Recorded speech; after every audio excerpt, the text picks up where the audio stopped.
শেখ হাসিনা দিয়ে যে স্বৈরাচারী মনোভাব এই যে প্রমাণ করেছে, সে উনি গণতন্ত্রে বিশ্বাস করে না, মানুষকে হত্যা করেছে, শত শত হাজার হাজার নেতা কর্মীকে হত্যা করেছে, আর যে অপমান করেছে, এটা কোনো সভ্য সমাজে, কোনো সভ্য জাতি বা কোনো সভ্য মানুষ মানতে পারে?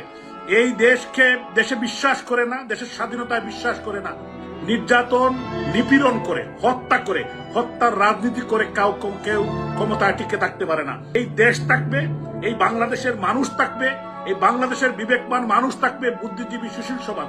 আমি সমস্ত দেশবাসীকে, যারা বিবেকবান মানুষ, আমি আহ্বান জানাতে চাই যে এখন প্রতিবাদ করা শুরু করতে হবে। বাংলাদেশের 50 বছরের ইতিহাসে এরকম নির্যাতন নিপীড়ন আমরা পৃথিবীর কোন মানুষ এটা দেখে না। আপনারা দেখেছেন গত 15 বছরে আওয়ামী লীগ যে বেজ্জতি করছে। আমি বিবেকবান মানুষ যারা আছেন, আপনারা জানেন আমি অনেকটা ইমোশনালি কথা বলছি, আমার হয়তো ভুল ত্রুটি হতে পারে, আপনাদের সন্তান আমি কিন্তু এই কথাগুলা বলছি মনের দুঃখে বলছি।